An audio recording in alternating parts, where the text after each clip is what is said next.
Hello everyone. तो आज हम पढ़ेंगे चाइना के इतिहास के बारे में। चीन एशिया के पूर्व में प्रशांत महासागर के पश्चिम में स्थित एक विशाल देश है, जहाँ की जलवायु बर्फीले, रेगिस्तानी और मैदानी और हर तरह की जलवायु पाई जाती है। इसके उत्तर में मंगोलिया, रूस तथा दक्षिण में वियतनाम, लाओस, कंबोडिया, पूर्व में प्रशांत महासागर और पश्चिम में रूस, नेपाल और भारत की सीमाएं हैं। अमेरिकी लेखक एडगर स्नो ने रेड स्टार ओवर चाइना लिखकर के पूरी दुनिया को चीन के इतिहास के बारे में और माओ त्से-तुंग के बारे में बताया। और फाहियान और ह्वेनसांग से भी हमें चीन के इतिहास के बारे में काफ़ी जानकारियाँ मिलती हैं। इनका इतिहास 16वीं सदी ईसा पूर्व व्यवस्थित ढंग से मिलता है। 6 ईसा पूर्व गौतम बुद्ध के समय में चीन में कन्फ्यूशियस और लाओ त्से-तुंग जैसे विचारक हुए। 5वीं सदी ईसा पूर्व में चिन शी ने चीन वंश की स्थापना की, जिससे देश का नाम चीन या फिर चीन पड़ा। चीन वंश के बाद हान वंश की स्थापना हुई। जब बौद्ध धर्म चीन पहुंचा तो वहां पर छापे खाने का आविष्कार हो चुका था। तोंग वंश के समय में चीन का बहुत विकास हुआ और शुंग वंश और 12वीं सदी में चंगेज खान ने चीन को जीता और उसके पुत्र यानी कि उसके पौत्र ने कुबलाई खान ने चीन पर राज किया। मिंग वंश 1368 से लेकर 1644 ईस्वी मंगोलों के विरुद्ध विद्रोह हुआ और उनके शासन का अंत हो गया। और उस विद्रोह के नेता चू युआन चोंग एक गरीब किसान व भिक्षु रह चुका था। उसने नए मिंग वंश की स्थापना की और उसका संस्थापक बना। 300 वर्षों तक इनका शासन चला। इस समय यहाँ जाति नहीं थी, पर वर्ग का साम्राज्य था। किसान, कारीगर, व्यापारी, सैनिक, कोई भी काम जन्म से निर्धारित नहीं था, इसलिए कोई भी मेहनत से ऊंचे पद को प्राप्त कर सकता था। बहुत सी परीक्षाएं होती थी और जो अंतिम परीक्षा चूजेन को पास कर लेता था उसे राजकीय पद का दावेदार बन जाता था और वो राजकीय और शासन में भागीदार हो सकता। ऐसी कोई प्रणाली अन्य देशों में नहीं थी। किसान सबसे गरीब होते थे, उन पर सरकार ध्यान नहीं देती थी। इनके व्यवसाय के अनुसार संगठन होता था, जिसको हम गिल्ड भी कहा जाता था। वहाँ पर सभी कामगार इन गिल्ड पर निर्भर होते थे। व्यापारी अधिक समृद्ध होते थे। चीन राष्ट्र के लिए कू चिया शब्द का प्रयोग करते थे, जिसका अर्थ राष्ट्र को एक परिवार के रूप में देखना होता था। 1628 ईस्वी में एक किसान युद्ध की सारे चीन में लहर दौड़ गई और मिंग साम्राज्य लड़खड़ा गई। इस काल में स्थापत्य कला और चित्रकला आदि का बहुत विकास हुआ था। इसके बाद चीन में मांचू अथवा चिंग वंश, जो कि 1644 से लेकर 1912 तक चला, उसकी हम बात करते हैं।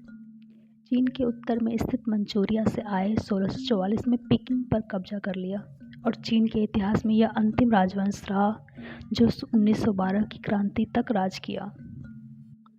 मांचू विदेशी थे और छोटे राज्य थे। चीन को अपने अनुसार ढाल नहीं सकते थे, इसलिए उन्होंने चीनियों के अनुसार खुद को ढाल लिया। मांचू वंश का साम्राज्य विस्तार कांग से व चियन युंग के कारण और बढ़ा।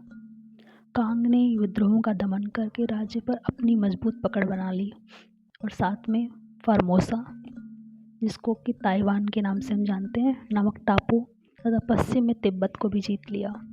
फ्रांस का लुई 14वां व भारत के औरंगजेब से भी अधिक उसका रुतबा हो गया था। उसके बाद सत्ता लड़खड़ाने लगी और उसने मंगोलिया को अंतिम रूप से पराजित किया और सिंकियांग जीत करके सीमा का विस्तार किया।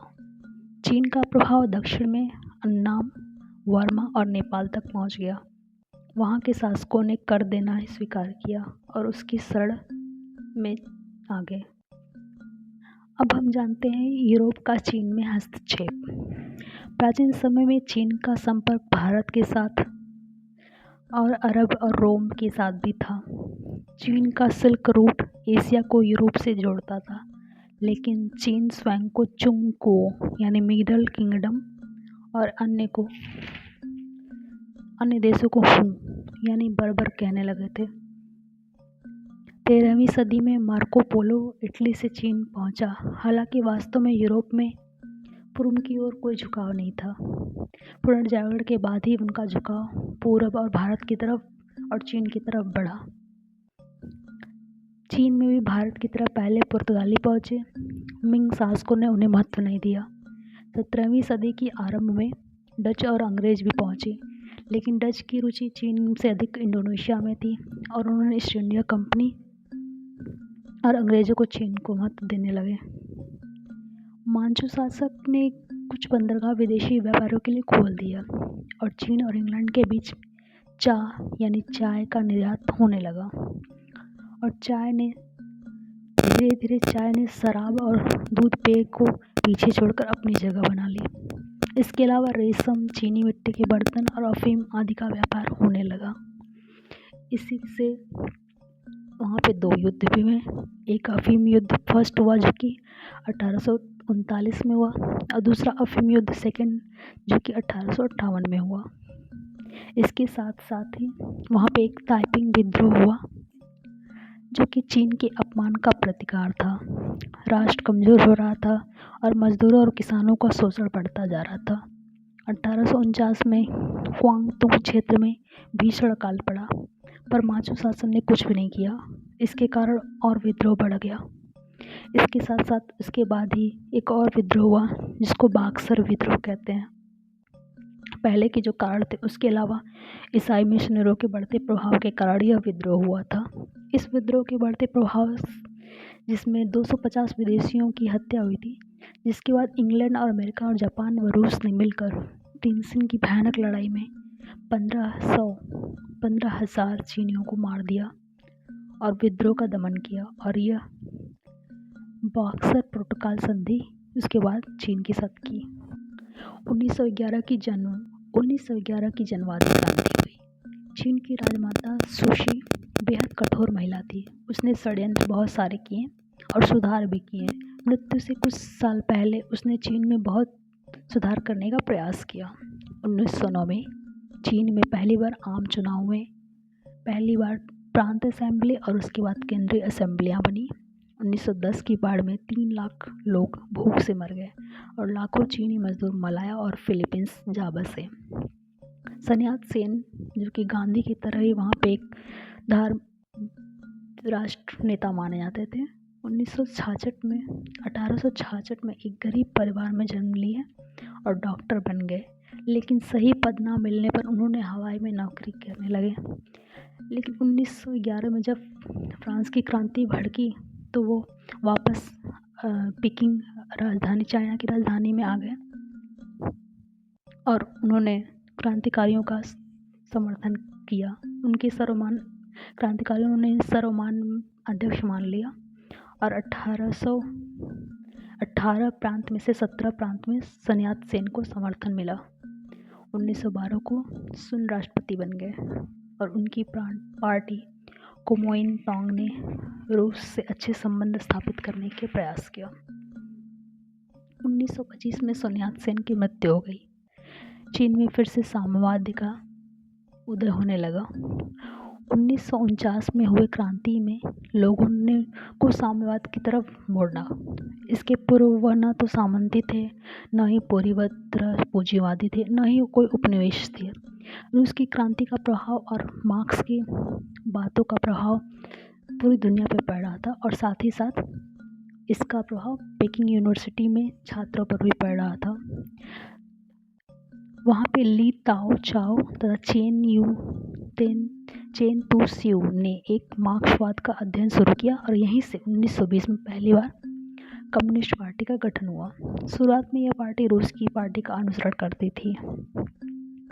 इसके बाद एक वहाँ पे बहुत प्रसिद्ध लॉन्ग मार्च, जैसे कि हमारे यहाँ दांडी मार्च है, उनके यहाँ लॉन्ग मार्च हुआ था, जो कि वहाँ के एक नेता थे माओ। उनके नेतृत्व में उनके अनुयायियों ने 6000 मील लंबा अभियान शुरू कर दिया और चू ते से इस बीच लाल सेना संगठित कर ली और यह लंबा सफ़र चलता रहा। इसमें सभी को काम सौंपा गया और सभी की बेसिक ज़रूरतों का ख्याल रखा गया। इसके बारे में अमेरिकी पत्रकार एडगर स्नोड ने किताब में रेड स्टार ओवर चाइना में माओ सेतुंग के बारे में लिखा है। हालांकि लाल सेना कम थी, लेकिन इनकी चियांग के 2 लाख सेना और अमेरिका के साथ के बावजूद वो झुकी नहीं, और इसी बीच जापान के आक्रमण के कारण दोनों सेना एक साथ होकर अपने देश को बचाने के लिए एक साथ हो गए। लेकिन फिर धीरे धीरे चियांग की जो सेना थी उनको लगा कि जापान की सेना से ज़्यादा हमें कम्युनिस्टों से खतरा है, और उन्होंने समझौता रद्द कर दिया।